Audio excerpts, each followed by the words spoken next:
Salute, folks. It's your boy, the insurance junkie, your fiduciary fella, the all-star advisor Alonzo Hall, your social media insurance broker, and I've returned today with another ADH Wealth Solution article. Today, we're reading directly from the Securities and Exchange Commission, an article about them charging the Morgan Stanley and former executive Pawan Passy with fraud in block trading business. Before I go in, ladies and gentlemen, make sure you hit that like, drop a comment, subscribe, and hit that notification bell so you're made aware every time I release new content. And as always, share. Lastly, to contribute to channel growth or to schedule an appointment with a licensed financial professional, the links are in the description of this video.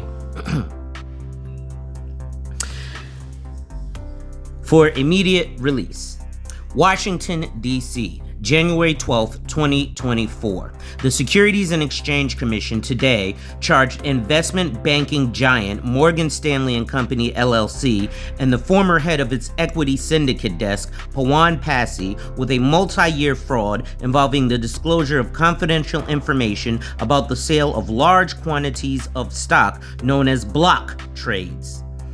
The SEC also charged Morgan Stanley with failing to enforce its policies concerning the misuse of material, non-public information related to block trades. Hold on one second there, folks. Again, this is why I speak out about all these people, him 500, Ami and the Hellcat, Wall Street Trapper, all these guys who have all these Discord courses and Get My Course, because what you're doing is you're paying them for their course. You're not paying for the actual trades or investments. And even when you do actually pay for the trades and investments, you can still be scammed, as you see here. However, the SEC, Securities and Exchange Commission, is able to step in and cause these people like Pawan to spend back or pay back the millions, possibly billions or trillions of dollars that they've scammed the innocent people out of. The only way to get your pound of flesh out of him 500 is to go literally get your pound of flesh out of him, and likely you won't be able to do that. Sellers entrusted Morgan Stanley and Passy with material non-public information concerning upcoming block trades with the full expectation and understanding that they would keep it confidential, said SEC Chair Gary Gensler. Instead, Morgan Stanley and Passy abused that trust by leaking that same information and using it to position themselves ahead of those trades. While their conduct may have earned them tens of millions of dollars on low-risk trades, it violated the federal securities laws. Thanks to the hard work of the SEC staff, they are being held accountable. Pause. Ladies and gentlemen, again, the SEC staff can hold licensed individuals accountable or licensed firms accountable and registered firms accountable. But some random guy who's showing you a screenshot of how his stuff went to the moon, they can do nothing about. Despite assuring selling shareholders that they would keep their efforts to sell large blocks of stock confidential, Morgan Stanley and Pawan Passy instead leaked that material non-public information to mitigate their own risks, win more block trade business, and generate over $100 million in illicit profits, said Gerber Grewal, director of the SEC's Division of Enforcement. When market participants game the system for personal gain in this way, it erodes investor confidence and undermines market integrity. Today's fraud charges underscore our commitment to holding wrongdoers accountable, no matter how complicated the fraud or sophisticated the perpetrators. A block trade generally involves the sale of a large quantity of shares in an insurer's stock, privately arranged and executed outside of the public markets. So you will never know about this, regular American. According to the SEC's orders, from at least June 2018 through August 2021, Passy and a subordinate on Morgan Stanley's equity syndicate desk disclosed non-public, potentially market-moving information concerning impending block trades to select buy-side investors despite the seller's confidentiality request and Morgan Stanley's own policies regarding the treatment of confidential information. The SEC orders find that Morgan Stanley and Passy disclosed the block trade information with the understanding that those buy-side investors would use the information to pre-position by taking a significant short position in the stock that was the subject of the upcoming block trade. According to the SEC orders, if Morgan Stanley eventually purchased the block trade, the buy-side investors would then request and receive allocations from the block trade from Morgan Stanley to cover their short positions.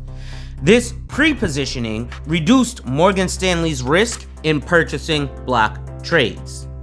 The SEC's order further finds that Morgan Stanley failed to enforce information barriers to prevent material non-public information involving certain block trades from being conveyed by the equity syndicate desk, which sits on the private side of Morgan Stanley, to a trading division on the public side of the firm. As a result, the firm was unable to sufficiently scrutinize whether trades by that division placed while the equity syndicate desk was in discussions with selling shareholders regarding potential block trades were based on such confidential decisions. The SEC's order concerning Morgan Stanley finds that the firm willfully violated Sections 10B and 15G of the Securities Exchange Act of 1934, and Rule 10b-5b thereunder censures the firm and orders it to pay approximately $138 million in disgorgement, approximately $28 million in prejudgment interest, and an $83 million civil penalty. The SEC's order concerning Passy finds that he willfully violated Section 10B of the Exchange Act and Rule 10b-5 thereunder, orders him to pay a $250,000 civil penalty, and imposes associational, penny stock, and supervisory boards. In a parallel action, the U.S. Attorney's Office for the Southern District of New York today announced criminal resolutions with Morgan Stanley and Passy. The SEC ordered disgorgement and prejudgment interest for Morgan Stanley will be deemed partially satisfied by the forfeiture and restitution paid by the firm, which totals $136,531,223, pursuant to its criminal resolution.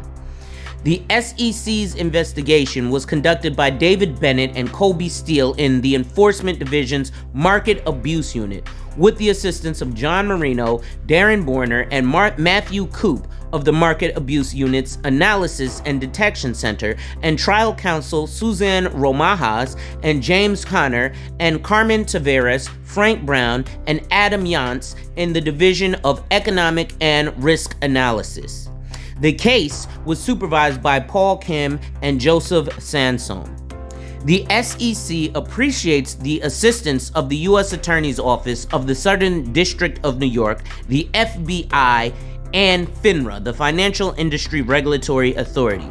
So before I end, ladies and gentlemen, all this is really when you get scammed by Army and a Hellcat and Wall Street Trapper and your local guy who's selling option courses, generally the money they got from you is gone. So there's no way you can get restitution because they don't have these huge reserves of money and additional investors to be able to pay you back. They're gonna have to pay their own legal fees and stuff. So all the money that they could pay to you in restitution, they're just gonna have to face jail time.